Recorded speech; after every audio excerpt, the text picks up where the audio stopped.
This episode is brought to you by Progressive Insurance. Fiscally responsible, financial geniuses, monetary magicians. These are things people say about drivers who switch their car insurance to Progressive and save hundreds. Visit Progressive.com to see if you could save. Progressive Casualty Insurance Company and Affiliates. Potential savings will vary, not available in all states or situations. I'm Cyndi Lauper. My psoriasis was all over, even on my scalp, which may mean 4 times the risk for psoriatic arthritis. But Cosentyx works on both. Cosentyx secukinumab is prescribed for adults with moderate to severe plaque psoriasis 300 milligram dose and adults with active psoriatic arthritis 150 milligram dose. Don't use if you're allergic to Cosentyx. Before starting, get checked for tuberculosis. An increased risk of infections and lowered ability to fight them may occur, like tuberculosis or other serious bacterial, fungal, or viral infections. Some are fatal. Tell your doctor if you have an infection or symptoms like fevers, sweats, chills, muscle aches, or cough, had a vaccine or plan to, or if inflammatory bowel disease symptoms develop or worsen. Serious allergic reactions and severe eczema-like skin reactions may occur. Learn more at Cosentyx.com or 1-844-COSENTYX. Ask your doctor about Cosentyx.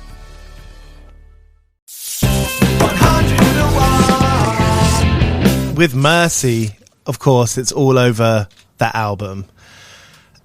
And I wonder, when I listen to that record, it feels like such a complete kind of feeling, complete kind of, I get to the end of the record and I go back, it's such like, it's so profound and it has a full stop at the end, it feels like to me. And so I wondered, of course, you had the EP between the albums, didn't you? Mm. But I wondered, was there a moment that you had after writing and recording Mercy and putting it out and talking about it? Was there a moment where you thought, okay, what am I going to talk about next? What am I going to write about next? Absolutely. I think that, that body of work was so specific to an accident, so specific to losing my father. And so all of the songs made sense as a whole. And I think I was so thankful for the sort of feedback, the positive feedback that I got from that album, because when I was writing it, I wasn't really thinking about what people would think. It was an insular kind of introspective time in my life where I was reflecting and praying a lot. And then putting it out, I didn't really know what people would think. And it was a beautiful response. People were so positive. And then, when I started touring that music, I felt, okay, how am I ever going to write a body of work that's as important as this or as meaningful? Because I'm never going to lose that person again. I'm never going to lose the most important person in my life. That doesn't happen twice. And it was hard for me to get going on the writing. Sorry, I've had this lengthy response. This is the place for it. It was hard for me to get going because I just thought nothing has as much weight or nothing feels as meaningful. And, I took a little break and I had a child and I spent some time just recalibrating. And then I came back to music and I understood, what? Singing about love is just as important as singing about loss. And it's the same thing, really. This album that I wrote, My Home Is Not in This World, really stemmed from a place of birth and new life. Mm. And that was kind of what prompted me to begin the writing process again. And I think that can be just as important, even if it's not as specific as a concept. Mm-hmm. Yeah. And I think about the work of it, because all of this is work. It's brain work, right? It's because playing music is your job, but it's also something spiritual that cannot exist within that kind of job realm of what we know as work, right? Right. So is that something you've thought a lot about your relationship to your work, how you do it, where you set your own boundaries? Yes, I do think about that. I do think about it a lot.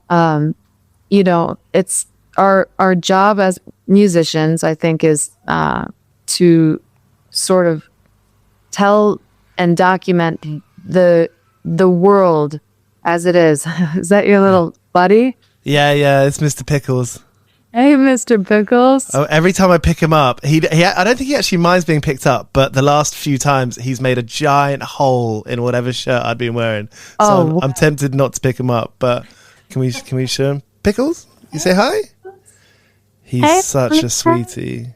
He's so beautiful. He's such a good cat. And like, I did not, I'd had housemates in, I lived in like a punk house where there was 8 people and like took in a bunch of feral cats. Like, I never felt connected with those cats. But as soon as we got Pickles, I think the best way I could describe it is that it unlocked something in my heart, which is ridiculous. That it's like, a domestic pet. But it really did. I like physically felt something inside of me and still do. Well, that's beautiful. I mean, that's your friend. Yeah. How is he named Pickles? Do you like pickles? Do you know what? I think it's just Eva and I are quite into our condiments. We're quite serious about it.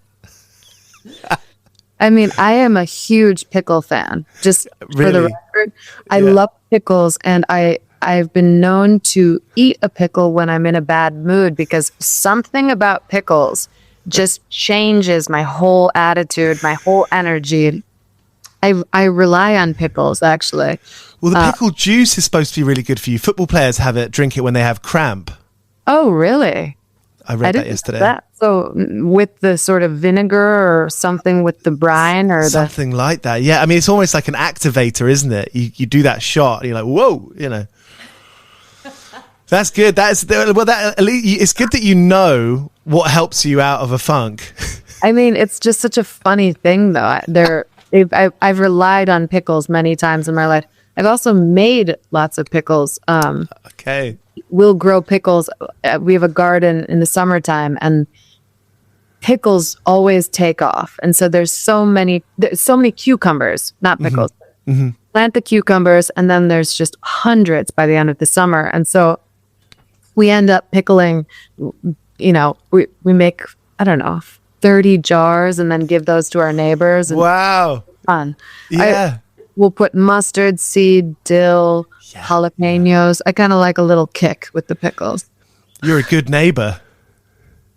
That's our job. We have to be good neighbors, 100%. And actually, we've lived here for 8 years, and like nowhere else that I've lived, apart from like the village that I grew up in, every kind of city that I've lived in, I've never known my neighbors. And now we know all of our neighbors. And when we go away, we have like 3 people immediately within like 30 meters that can look after the cat while we're away. It's so beautiful.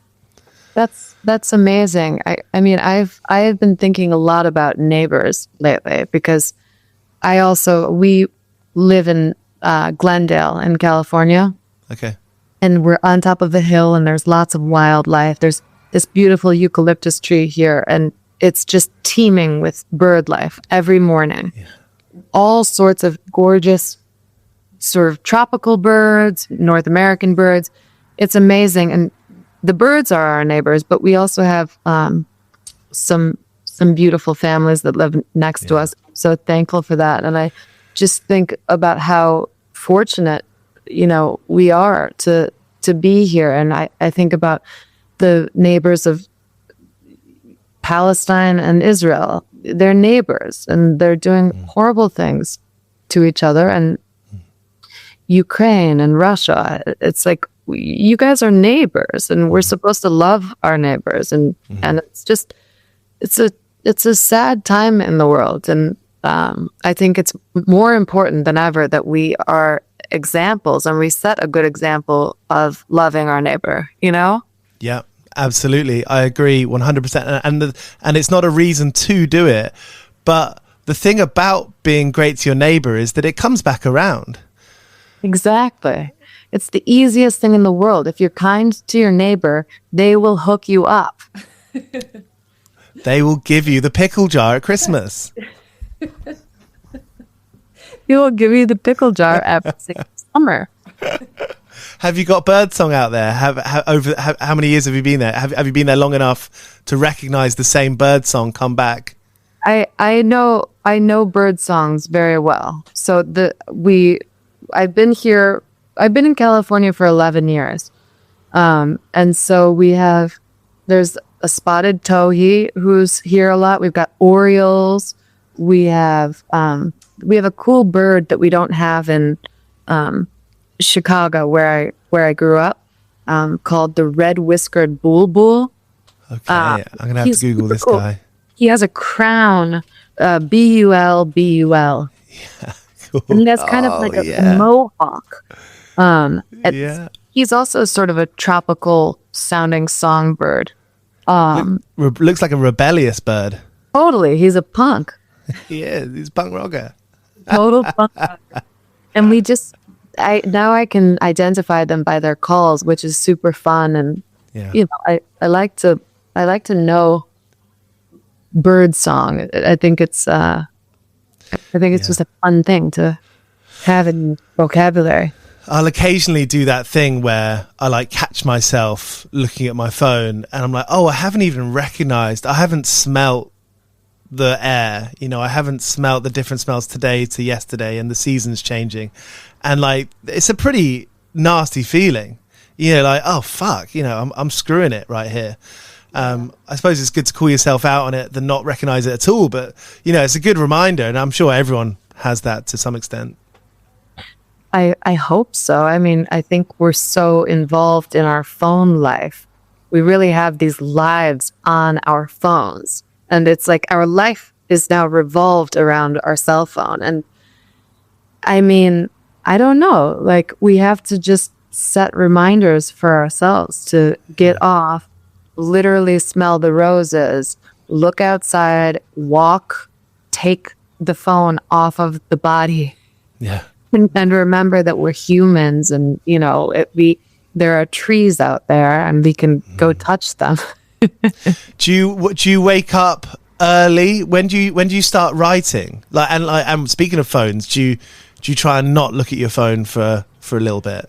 Mm-hmm. I think that's really important because it is such a distraction. But right now, I'm just starting to work on a new music. I was kind of putting together visuals for this body of work. My home is not in this world.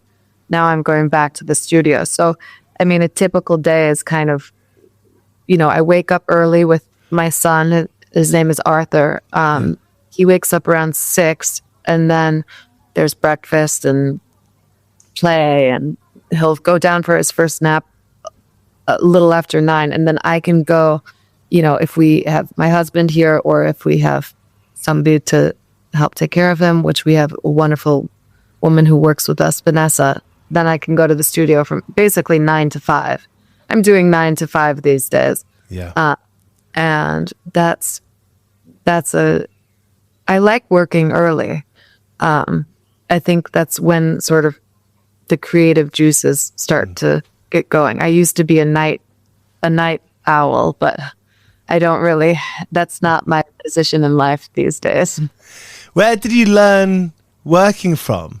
Because, with the skate shop thing and skateboarding, it's no one tells you to do it. And also no one, well, I suppose maybe some people do teach you. So did you have a teacher when it comes to writing music, or it could be any kind of art, but did someone teach you how to almost set up your day?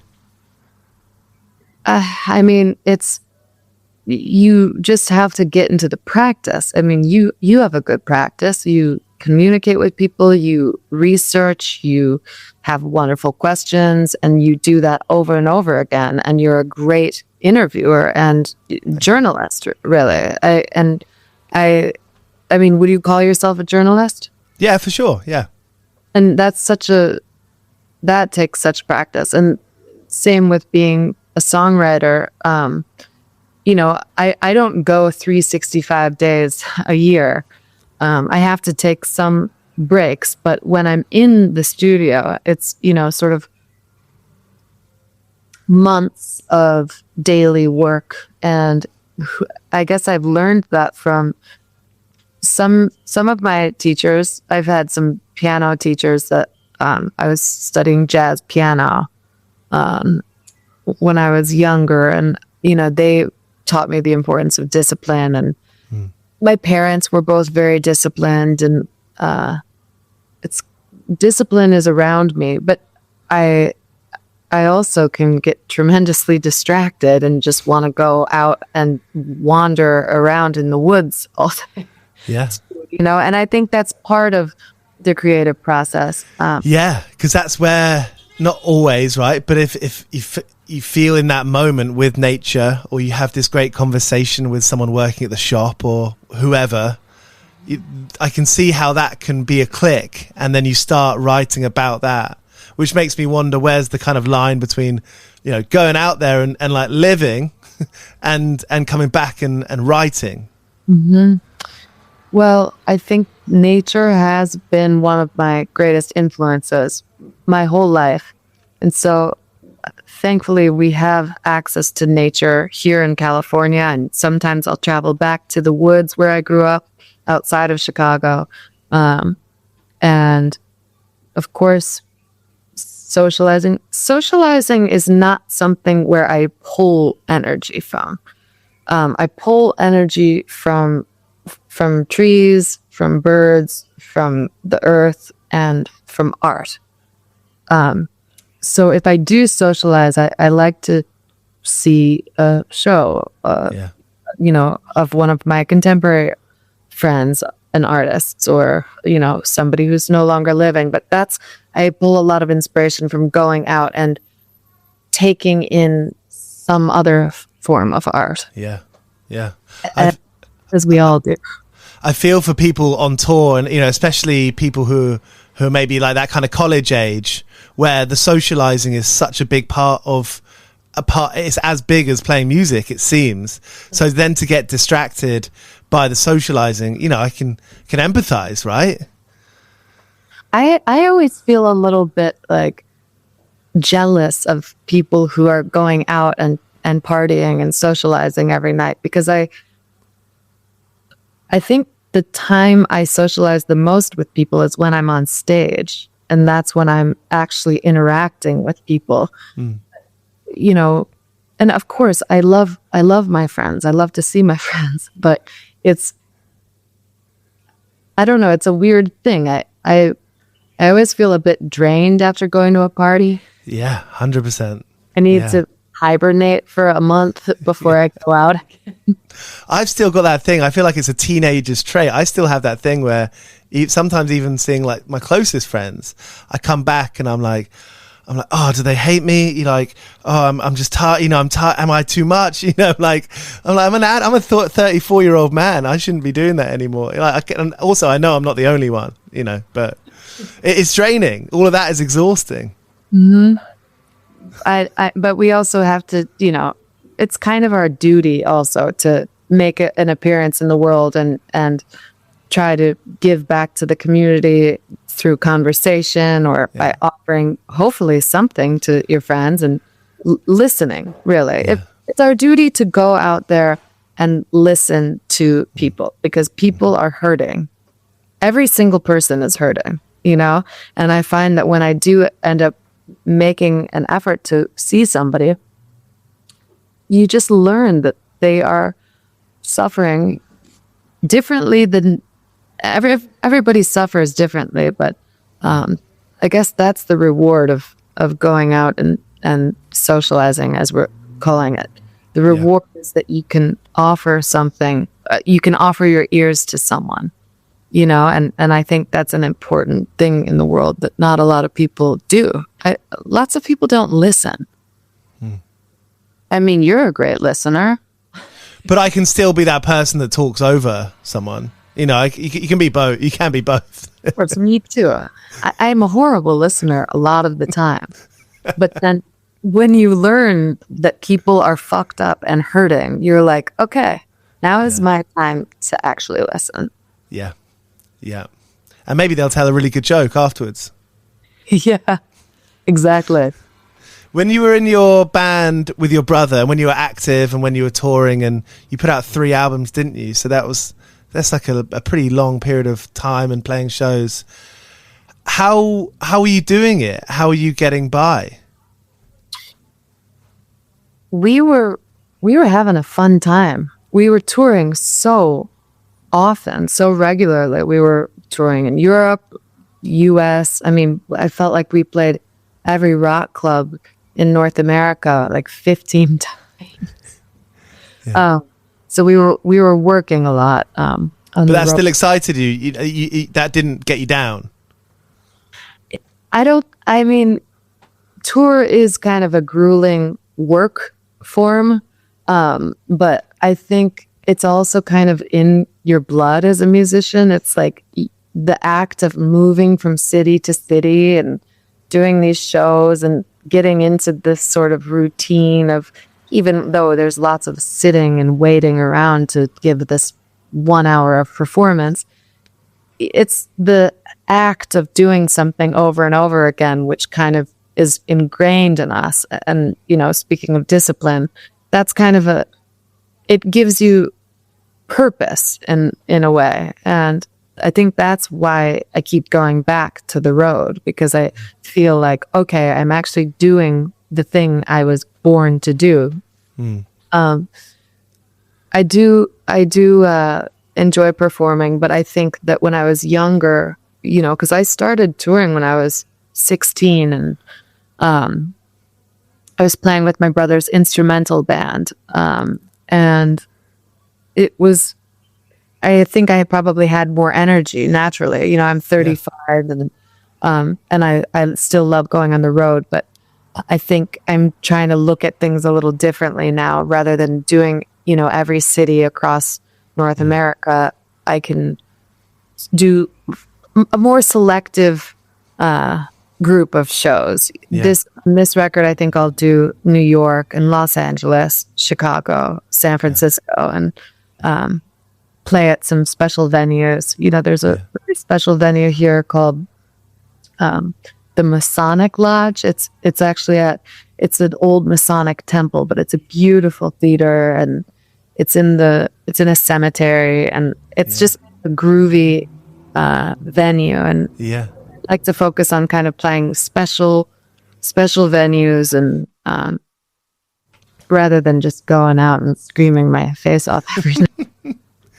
Yeah, and you can do that. You can make these shows special. Not that any other show isn't special if you're playing down the Sticky Floor pub, but if you can really think about, okay, what makes sense for your music. If you're someone going to the show, how do you want to be surrounded by? What does the surroundings look like? How do you feel when you go into that venue? Mm-hmm. Yeah, that's cool. I've got a great booking agent out of the UK.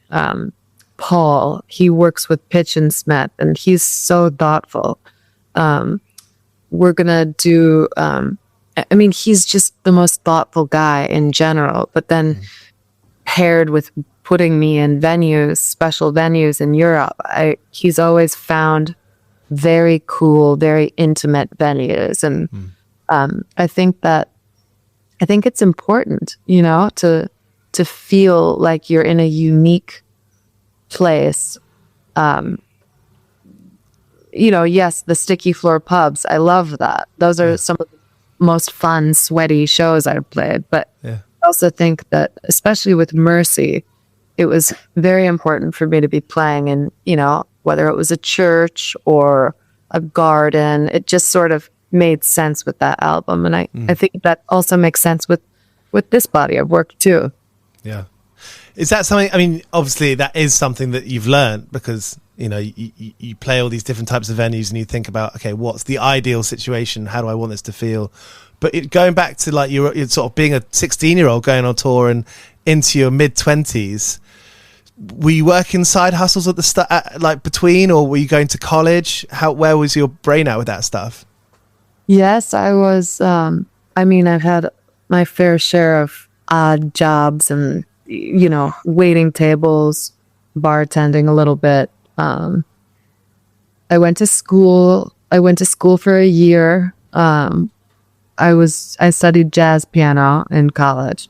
And then I moved to New York for a little while, and it's, yeah, you're kind of going back and forth between touring, writing, picking up some shifts as a waitress to make things work. But it was fun, those early years with Wild Bell, because we did have some small success, and we had the opportunity to, you know, put out a few records with Columbia Records, and I loved working with them. They're just legendary, you know. Their roster of musicians. They're, you know, we have Miles Davis and Coltrane and Johnny Cash, and it's wild. Everybody I love.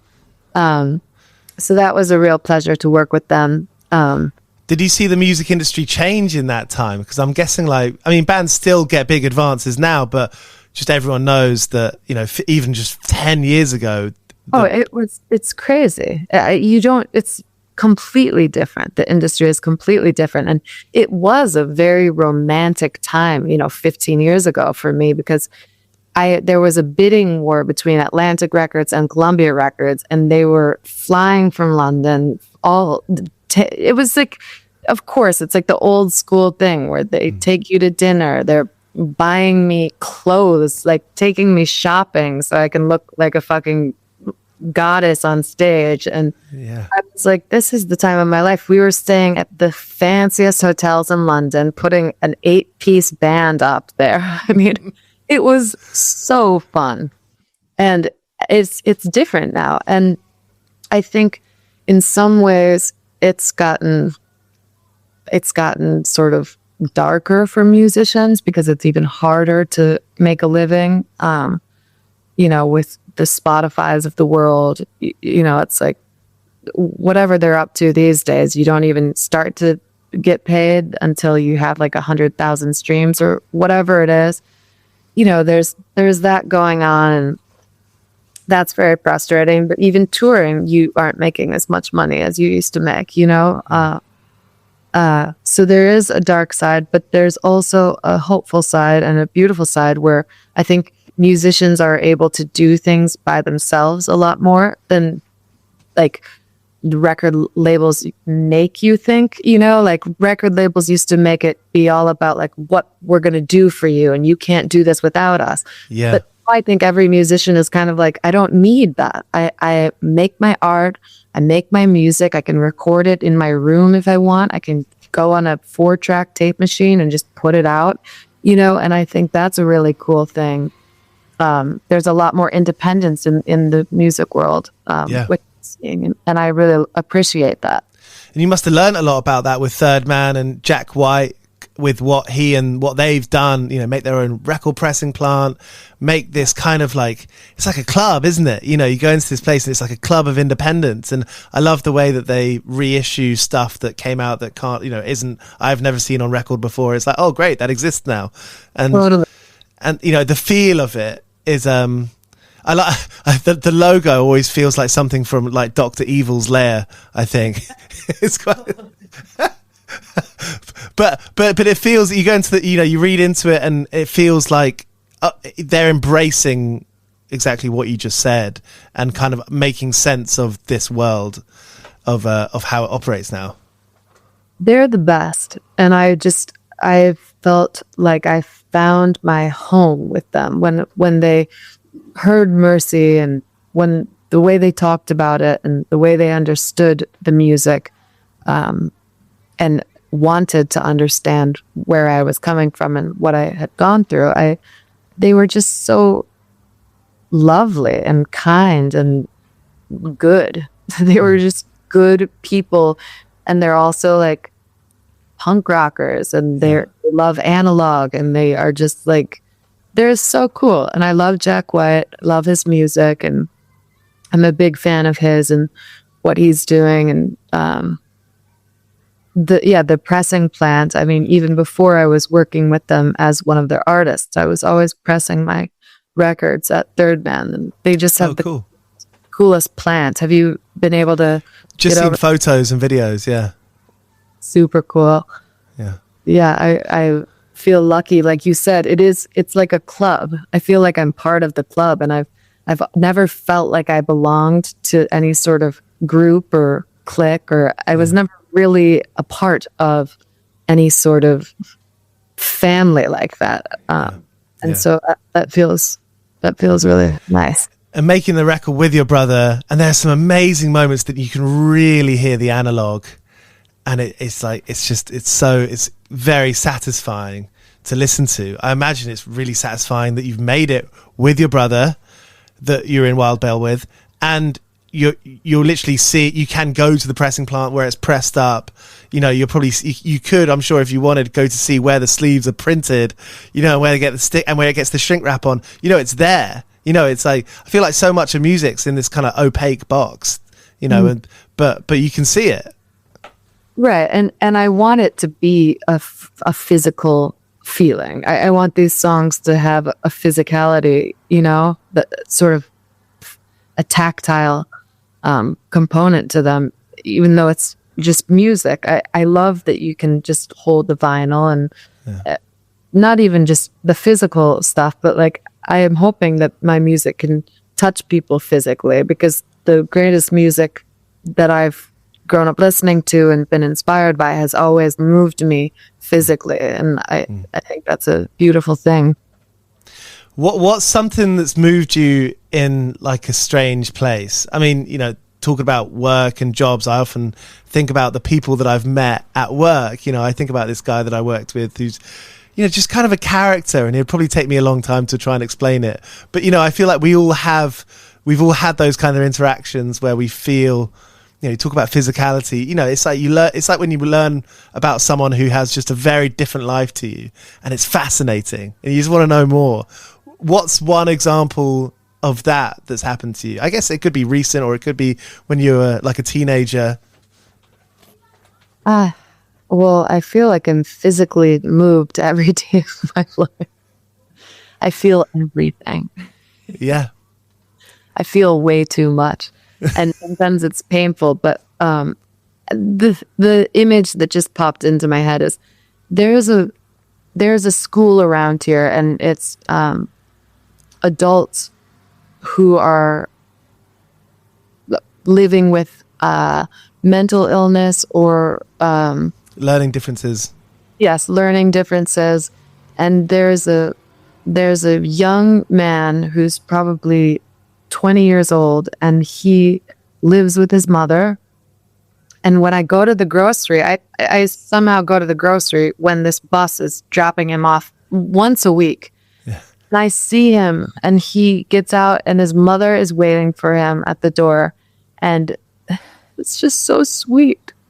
She just hugs him, and he is so excited to see her every single day, and she's waiting there, and he hugs her, and she hugs him back, and they have a different life than I do, and it's a lot to take care of an adult child who might not be able to take care of themselves, and it's just so beautiful. And I mean, that's one experience that I have kind of regularly. I get a glimpse into their life, and I don't feel bad for them. I'm not crying because I pity them. It takes a lot of patience to be a mother that can offer love and kindness to her son, who probably can be frustrating sometimes. And every time I see her, she's there loving him more than anything in the world and delighted to see him. And it's just beautiful. Yeah. That's awesome.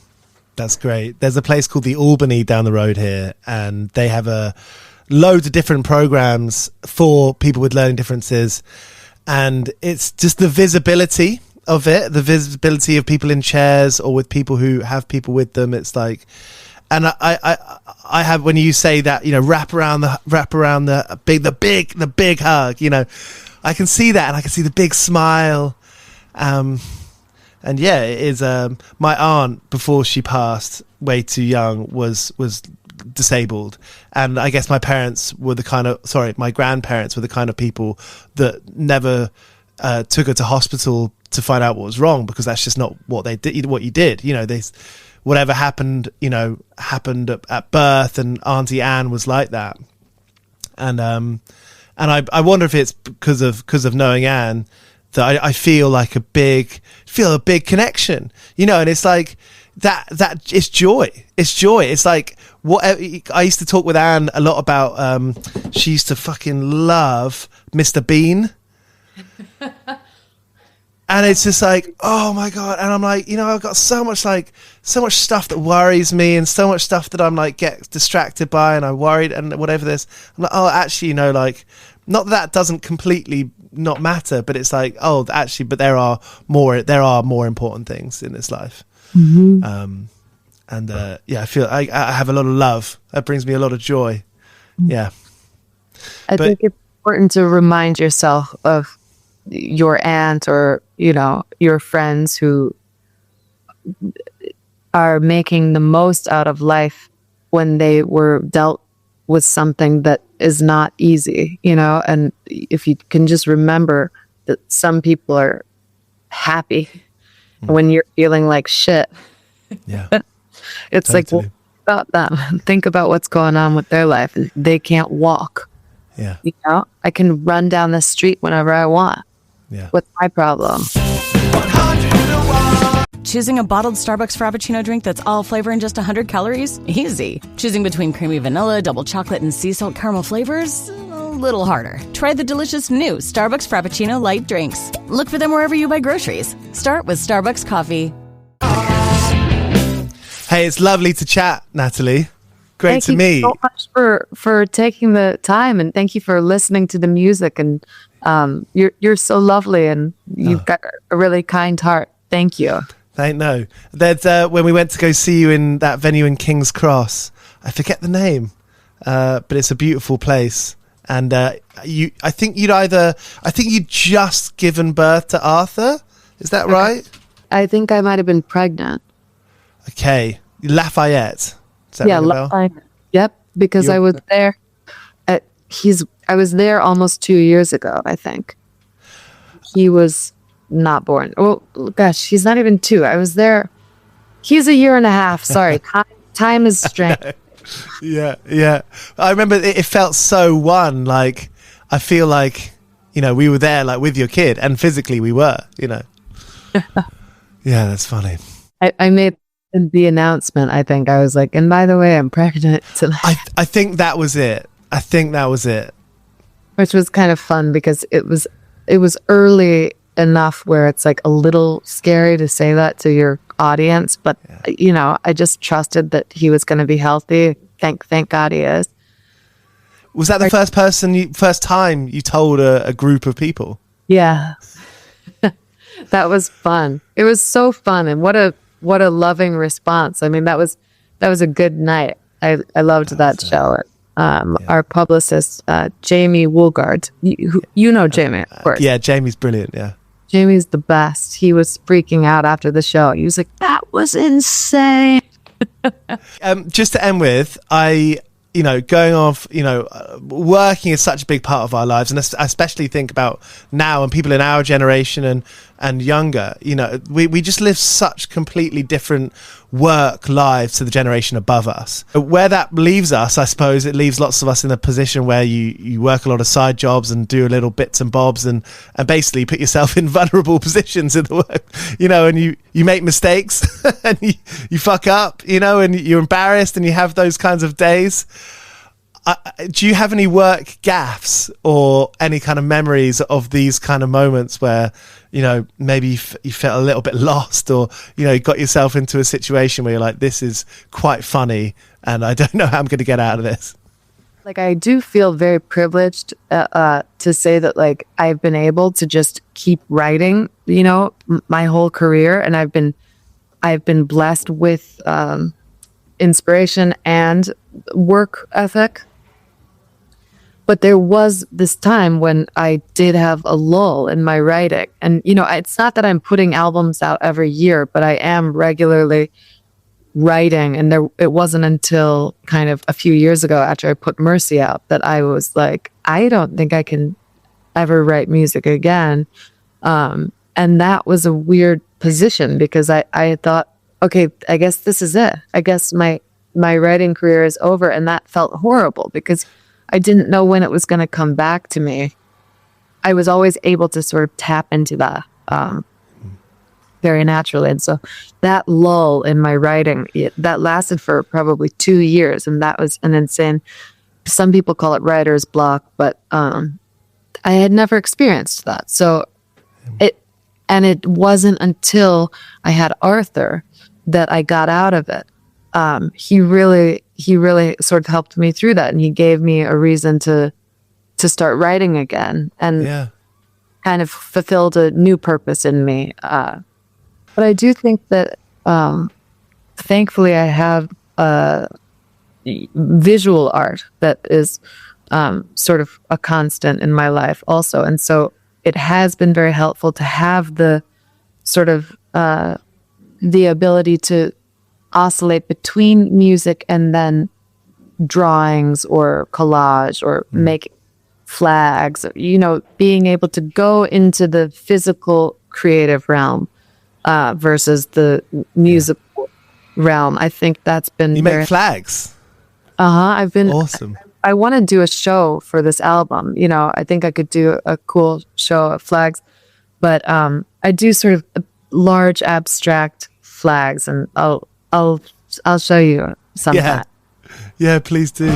Cheers for watching. This is 101 Part-Time Jobs. You can find us on Apple, Spotify, and all podcast apps. We've done interviews with Aurora, Kneecap, Idols, Lauren Maybury of Churches, and loads more. So tap into 101 Part-Time Jobs on Spotify, Apple, and all podcast apps.